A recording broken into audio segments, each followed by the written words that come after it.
जय श्रीराम। शुक्लांबरधरं विष्णुं शशिवर्णं चतुर्भुजं प्रसन्नवदनं ध्यायेत् सर्वविघ्नोपशान्तये। रामाय रामभद्राय रामचन्द्राय वेधसे रघुनाथाय नाथाय सीताय पतये नमः। వాల్మీకి రామాయణం శ్రీ పుల్లల శ్రీరామచంద్రుడి గారు తెలుగు చేసింది అయోధ్యకాండ 71వ సర్గలో ఉన్నాం. 70వ సర్గలో భరత శత్రుఘ్నుల్ని తీసుకురావడం కోసం దూతలను పంపించడం, దూతలతో చెప్పి కేకక మహారాజుకు చెప్పి భరతుడు బయలుదేరడం కనిపిస్తుంది. 71వ సర్గ భరతుడు అయోధ్య నగర దురవస్థను చూచుతూ ముందుకు పోవటం, అంటే ఇంకా అయోధ్యకి చేరలేదు.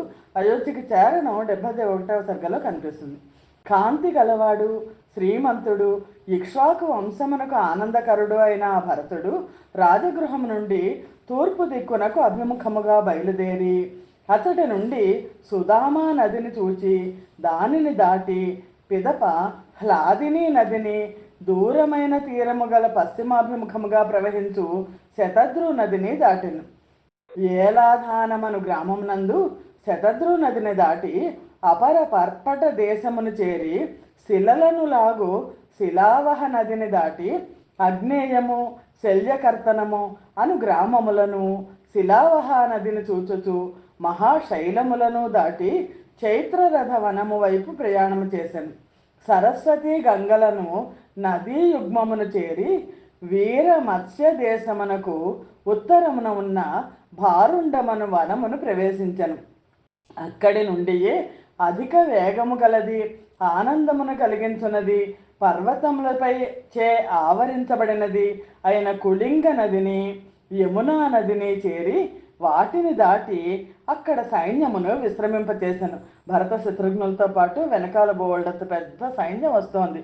కేకయ్య మహారాజు ఇచ్చిన బహుమానం. అలసిన అశ్వముల శరీరముపై నీరు చల్లి చల్లని నీరు చల్లి వాటిని సేద తీర్చి స్నానము చేయించి నీరు త్రాపి కొంచెం నీరు కూడా తీసుకొని మళ్ళా ప్రయాణము ప్రారంభించిరి. మంగళకరుడైన భరతుడు జన సంచారము లేని అరణ్యమును ఉత్తమమైన వాహనంపై ఎక్కి వాయువు ఆకాశమును దాటినట్లు దాటెను. ప్రాగ్వటమను ప్రసిద్ధమైన పురమునందు అంశుధానమను ప్రదేశమునందు దాటుటకు కష్టమైన భాగీరథి మహానదిని సమీపించాను. అతడు ప్రాగ్వటమునందు గంగను దాటి కుటికోష్ఠికా నదిని చేరి సైన్య సహితుడై ఆ నదిని కూడా దాటి ధర్మవర్ధనమను గ్రామమును చేరెను. తోరణమను ప్రదేశమునకు దక్షిణముగా ఉన్న జంబూప్రస్థమును అక్కడి నుండి వరోధమును సుందర గ్రామమును చేరెను. భరతుడు అక్కడ రమ్యమైన అరణ్యమునందు విడిది చేసి అక్కడి నుండి తూర్పుగా వెళ్ళి కదంబ వృక్షములు అధికముగా గల ఉజ్జిహాన గర్యుద్యానమును చేరాను. ఆ చాలా ప్రియక వృక్షముల వద్ద విశ్రాంతి తీసుకొని అతడి నుండి శీఘ్రముగా నడుచు గుర్రములు కట్టిన రథమునెక్కి మీరు వెనక రండి అని సైన్యమును ఆదేశించి తాను తొందరగా వెళ్ళాను. ఈ సైన్యంతో పాటు వెళ్తుంటే ఆలస్యం అవుతోంది, అందుకని మీరు నెమ్మదిగా బయలుదేరి రండి, నేను వెళ్ళిపోతాను అని. ఆ నరశ్రేష్ఠుడు సర్వతీర్థమను ప్రదేశమునందు నివసించి పిమ్మట ఉత్తానికా నదిని దాటి ఇతరమైన అనేక విధములైన నదులను పర్వతములందు పుట్టిన అశ్వముల సహాయముతో దాటి ఏనుగుపై ఎక్కి కుటికా నదిని దాటెను. పిదప లౌహిత్యమను ప్రదేశమున కపివతి నదిని దాటెను. ఆనాటి పేర్లు ఇప్పుడు అవి ఏంటో మనకు తెలియదు.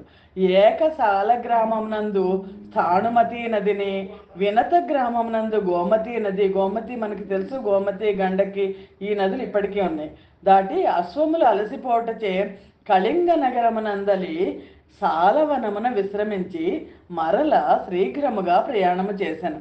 రాత్రి అందే శీఘ్రముగా సాలవనమును దాటి వెళ్ళి అరుణోదయ సమయం నందు, అంటే ప్రతిరోజు రాత్రి దాకా ప్రయాణం చేసి పడుకుని రాత్రి ఎక్కడో చోట మర్నాడు పొద్దున బయలుదేరుతున్నాడు. అరుణోదయ సమయమందు మనుచక్రవర్తితో నిర్మితమైన అయోధ్య నగరమును చూచెను. అయోధ్య నగరానికి వచ్చేశారు. అప్పటికి 7 రోజులైంది. ప్రయాణములో 7 రోజులు గడిపిన ఆ పురుషశ్రేష్ఠుడు ఎదుట అయోధ్య నగరమును చూచి సారథితో ఇట్లా నేను, సారథి పుణ్యమైన ఉద్యానములతో ఒప్పుచూ మంచి కీర్తిని కలిగిన ఈ అయోధ్య నగరము నాకు దూరము నుండి అస్పష్టముగా కనబడుతున్నది. తెల్లని మట్టి గల ఈ నగరమును ఎందరో రాజర్షులు పాలించి ఉన్నారు. ఉత్తమ గుణ సంపన్నులు, వేదవేత్తలు, చాలా వరకు ఐశ్వర్యవంతులు, ఎన్నో యజ్ఞములు చేసిన వారు అయిన బ్రాహ్మణులు ఇక్కడ నివసిస్తున్నారు. పూర్వము అయోధ్యలో స్త్రీ పురుషాదుల సంచారము వలన గొప్ప కలకల ధ్వని వినపడుతుండేది. అంటే అయోధ్య పొలిమేర దగ్గరకు వచ్చేసరికి ఆయనకి తేడా తెలిసింది. ఈనాడు వినబడుట లేదు. సాయంకాలమునందు వచ్చి రాత్రి అంతయు క్రీడించి ఉదయముననే ఇళ్లకు పరిగెడుతున్న నరులతో ఉద్యానవనములు పూర్వము నాకు ఒక విధముగా కనబడుతుండేవి. ఆ ఉద్యానవనములే ఇప్పుడు కాముకులు విడిచిపెట్టుటచే ఏడ్చుతున్నట్లున్నవి. సారథి, అయోధ్య నగరి నాకు ఇప్పుడు అరణ్యములాగా కనిపిస్తోంది. భరతుడికి అయోధ్యలో తేడా తెలిసింది. ఇప్పుడిక్కడ నరశ్రేష్ఠులు వెనకటి వలె వాహనములపై కానీ, గజములపై కానీ, అశ్వములపై కానీ ఎక్కి నగరంలో ప్రవేశించుచు కానీ, నగరము నుండి నిర్గమించుచు కానీ కనబట్టలేదు. పూర్వము ఉద్యానవనములన్నీ జనులు ఆనందపూర్వకముగా కలిసి విహరించడానికి అనుకూలంగా ఉండుటచే మదించినట్లు ఆనందభరితములైనట్లు కనబడుతుండేవి. ఆ ఉద్యానవనములే నేడు ఆకులు రాలిపోయి మార్గ సమీపమున ఏడ్చుతున్నట్లు నిలిచిన వృక్షములతో అన్ని వైపులా ఆనంద శూన్యములుగా కనబడుతున్నవి. సూర్యోదయమైనను మదించి అనురాగభరితము మధురము అయిన ధ్వనులను చేయు మృగ పక్ష్యాదుల శబ్దములు కూడా వినపట్టలేదు. ఆఖరికి పక్షులు మృగాలు కూడా తిరగట్లేదు. చందన గంధము అగరు గంధము కలిసి ధూపముచే వ్యాప్తమైన సుఖకరమైన వాయువు వెనకటి వలె ఈనాడు ఇచ్చట వీచుటలేదు. కారణమేమై ఉండునో?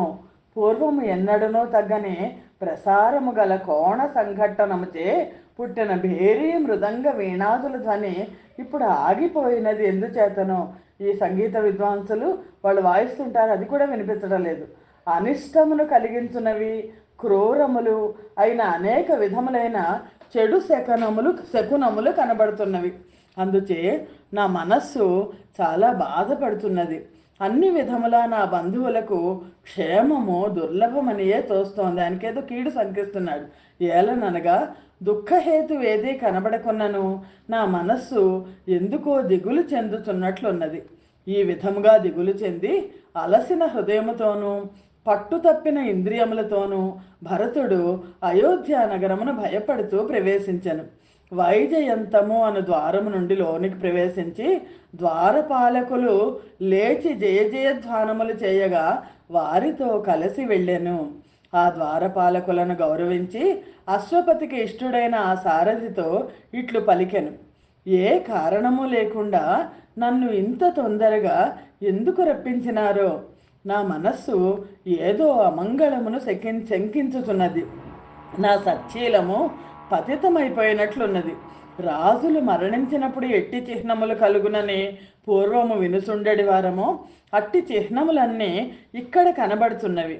అయోధ్యలోని కుటుంబీకుల భవనములన్నీ తుడవకపోవుటచే ఎబ్బెట్టుగా కనబడుతున్నవి. ఎక్కడి వాళ్ళక్కడ ఆ దశరథుడిపోయిన దుఃఖంలో కనీసం క్లీన్ చేసుకోలేదు, రోడ్లు కానీ ఇళ్ళు కానీ. వీటి తలుపులన్నీ తెరచి ఉన్నవి. అన్ని వైపులా శోభావిహీనములే ఉన్నవి.